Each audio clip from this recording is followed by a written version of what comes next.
Hi, I'm Zoe McEwen, course consultant with the UK Academy of Wedding and Event Planning. The Academy is here today at the Savoy Hotel for the Wedding Industry Blog Awards. I'm here with Kylie, our director for the UK Academy of Wedding and Event Planning, and I've got some questions from our students that I'd like to ask her. We've put out a call on Facebook to say, have you got any questions, anything you'd like us to ask our director? And now is my chance, for the first time ever, to interview Kylie and get a few answers to some things that I would also like to know about her that I've never found out. So let's get started. This first one was from one of our students on Facebook. So did you choose to be an event planner, or did it choose you? No, I definitely didn't choose to be an event planner. So I was a classical musician by trade, believe it or not. What did you play? Violin and piano. And studied at the Royal College of Music, junior and senior department, loved it, was having a ball. But to pay my way through college, I became a keyboard player in a 70s disco band. Yeah, complete with big wigs and all the rest of it. We need some pictures. Yeah, no, not going there.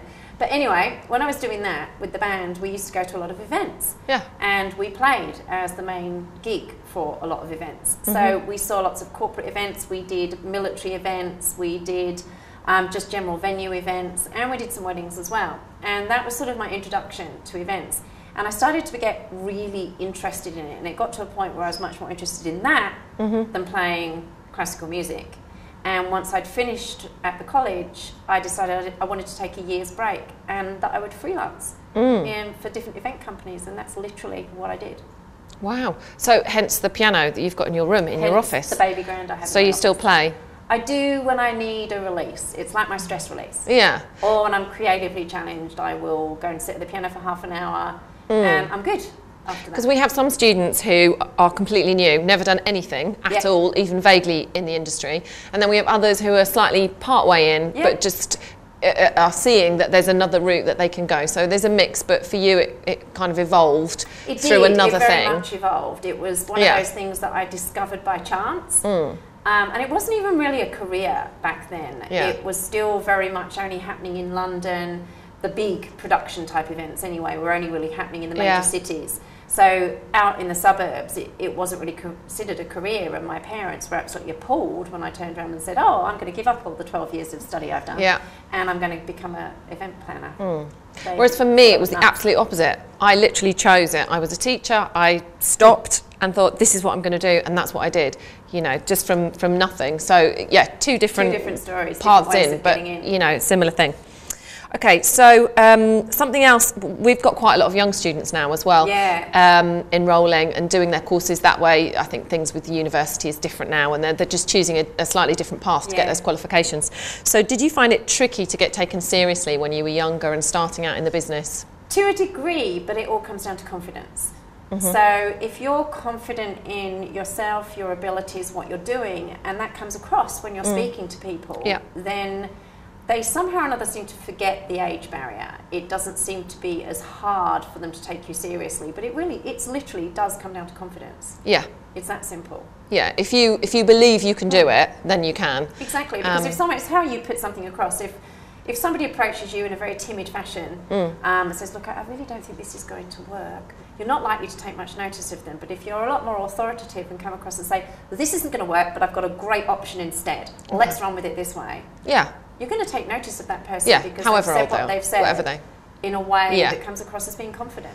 So I think that leads to the next one, which is not necessarily about age. The two things are linked, is that people just, on your first meeting, you know, when you go for those first meetings, when you went for those first meetings, when I went for our first meetings, you get those calls and you're excited and off you go. Were you honest about your experience, or, you know, how do you approach that? How do you tell them just a little bit enough, or do you not? I was sort of honest and sort of not. So what I mean by that is the fact that I used every event I had ever been to or been involved with, as in not ones that I'd ever planned myself, but events that I might have had 5 minutes input into. Yeah. Like family weddings. All counts. You know, I say all counts. I used those as part of my portfolio. And so I wasn't exactly lying, but I was making people have confidence in me. And again, that's what it comes down to. I mean, yes, you're all nervous when you're going for that first consultation. And And the thing that most people, or the trap that most people fall into is they talk too much. Whereas really your first consultation is actually more about listening and asking some key questions. And again, you will find if you put those questions together cleverly enough, and if you look composed and as if you know what you're doing, the actual question of how many years have you been doing this or how much experience have you got never actually arises. No, I've not really ever been asked. I've never actually been asked that question. No, and I'd always decided that I would be honest. If people asked me, I would be honest, but nobody's ever really asked me. I think so if that's somebody never came out and said to you, how many years have you been an event planner for? I couldn't say 10 if I'd only been doing it for 6 months. Yeah. I'd just have to say, I would phrase it more in the way of I'm in my first year of business. Yeah. Rather than saying, you're my first event. Excitable, nervous way. Yeah, that's right. So there's ways and means of going about it, but like I say, you've got to really know the questions that you want to ask people and really take control of the situation and get them doing the talking with clever questioning. And you just don't get that question, it doesn't arise. Yeah, no, I agree. So when you first started out, and this is something that people, because I read in our courses, we've got business units at the end, and they're going through their business plan and sort of itemising things and budgeting and things like that. And this crops up a bit. How do you suggest they go about advertising? Do you suggest people do invest quite a bit of money in the beginning on advertising? How, Okay, so the marketing side of things is huge. And it really is dependent upon the different businesses, and it depends on the different areas that you're in as well. But I guess the difference between now and when I started, for example, is that you've got things like social media. So you've got tools available to you that are free. You've got blogs, you've got social media. I think from an advertising point of view, things like Google AdWords are things that I tend to suggest to people to do. Not that we wouldn't want people to advertise in bridal magazines, but that type of thing is all about longevity. It's about doing it consistently over a period of time. And usually when you're first starting off, time is not what you've got.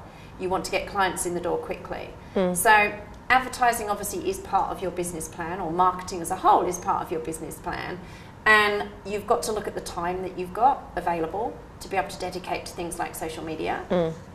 Also, you've got to look at the budget as well. Yeah, because you can really spend some money. You can, and that's the problem. So things like Google AdWords are brilliant for that type of thing because it gives you instant. You need to learn quite a bit before you start. You do need to learn quite a bit because you can very easily spend a lot of money, and you've got to be very, very targeted in what it is that you do. But if you do that, for example, let's say you're a wedding planner in, I don't know, so where do you live?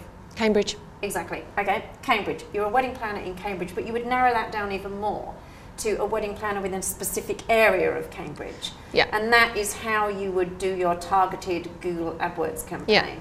Because then you're actually only getting people coming to you that you want, rather than people from the other side of the country. Clicking and your however many 40p's or whatever you've put on your budget. Otherwise the budget will go really, really quickly. But essentially those sort of tools are the ones that are the best ones to use when you're first starting out. I always think that they can get a lot of free PR as well. If you're a local business, if you're a local business starting out, and I did in Cambridge, they love all that, the local newspapers. And I was better than our jam, isn't it? They came and took a photo of me, and I was horrified. It was like, I'd got the whole page and this enormous photo of me. And I was like, oh, blimey, me and my new business. And I wasn't at all, but all of that free PR, and people, I've seen you, we saw it all, know, and suddenly you're out there.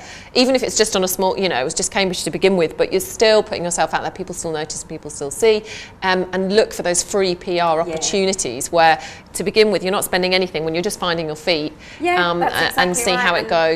Things like blogs. I mean, blogs obviously are huge, but actually getting yourself profiled on industry blogs so that people can see you maybe on some of the big blogs. I mean, we're here for the Blog Awards right now, so it just shows how big blogging has actually become. But it's quite easy to be able to get yourself onto a wedding blog, and then you've got publicity that is there ongoing. Newspapers obviously come and go, but anything that's online has got a footprint there. So you've got something that you can point people towards, and it shows that you're an expert. It's moving fast, isn't it? All that technology that you can use. So it's about being smart with your time and saying, okay, well, maybe I want to do X amount of hours on social media. We'll do a little bit of Google AdWords. That's where the money comes in, and I'll spend a bit of time writing some articles that I can send out to different blogs. And that then sets you up as an expert. It starts to give you a voice in the industry with the social media side of it, and it gives you some good coverage on Google whilst you're waiting for your website to start getting found in the organic searches. Yeah, loads of advice. We're full of it as well. That's the other thing. We can talk and talk and talk. I could talk about marketing. Lots of it's in our courses, and lots of it you can get our information. So just a final question on this one, and again something that I get asked a lot, and sort of thinking back from my experience when I first started out, wedding fairs. And you maybe weren't so much in the wedding side of things when you first started out, although maybe you were. No, it was a fairly even split. Do you advise that people set up their stall, pay their money, go to a wedding fair? I've got to be honest, with wedding fairs, they're great for a lot of suppliers, but if you're a wedding planner, they're not so great. Wedding styling, possibly, and wedding design, but as a wedding planner, generally the people that go to wedding fairs, or the brides that go to wedding fairs, are people that want to get involved in doing their own wedding. As in, they're DIYers, they want to do everything themselves. So they're not going to hire the services of a planner. No. Honestly, the money that you would spend going to a wedding fair as a wedding planner, put it into Google AdWords, put it into something else, it's not worth it. However, as a stylist or a decor hire company or something like that, it's a great way to showcase. Take your stuff. Your styling techniques. Examples of your work. Examples of your work, hire items if you've got that type of thing. So yeah, it really does come down to what your business is. You know, obviously photographers and people like that do well out of it. Suppliers. That type of thing, if you've got an angle. I mean, I always say to the students, just try one. You know, because I also think that you get all that material together and it focuses your mind on your brand as well. It can do. It can just be a bit so don't spend too much. Don't spend too much money. Exercise. Give it one, because I don't want to be saying no, I don't think it's a good idea. That perhaps was our experience or mine, but there's always another way. There's always somebody. So I just think, well, have a go. Maybe just try one. See how much comes back. Don't spend too much money. Be aware and go and visit them. First of all, if there's you quite often find with wedding fairs, the same people will organise 3 or 4 within a general location. I find it good to go and see at least 2 of them first of all to figure out whether or not they're the right fit for you. I think you choose the right venue as well. See whether or not the type of fair is going to work for your business. You'll see whether there's other wedding planners there, and you'll get a general feel for the type of suppliers that are there and the type of bride that's there too. Because what you've got to remember is your target market the ones that are going to that wedding fair? Because if they're not, it's still pointless to do it. Which is why I think, attract the client that you want. Choose your venue carefully. If you've got a really nice sort of boutique hotel doing something, then go and have a try there. And if you specialise in vintage weddings, for example, try the right venue. And you're just going to a standard wedding fair, then it's going to be absolutely pointless because it's not going to bring you in the right clientele. You need to go to a vintage wedding fair if you do vintage weddings. You know, it's that type of scenario that you're looking at. You've got to be very clear as to whether or not the brides that you want to deal with are going to be the brides that are going to walk in the door of that wedding fair, and if they're not, then there's no point in going anyway. Go, have a look round, get the details of other suppliers, that's fantastic. But really, it all comes down to knowing who your actual bride is.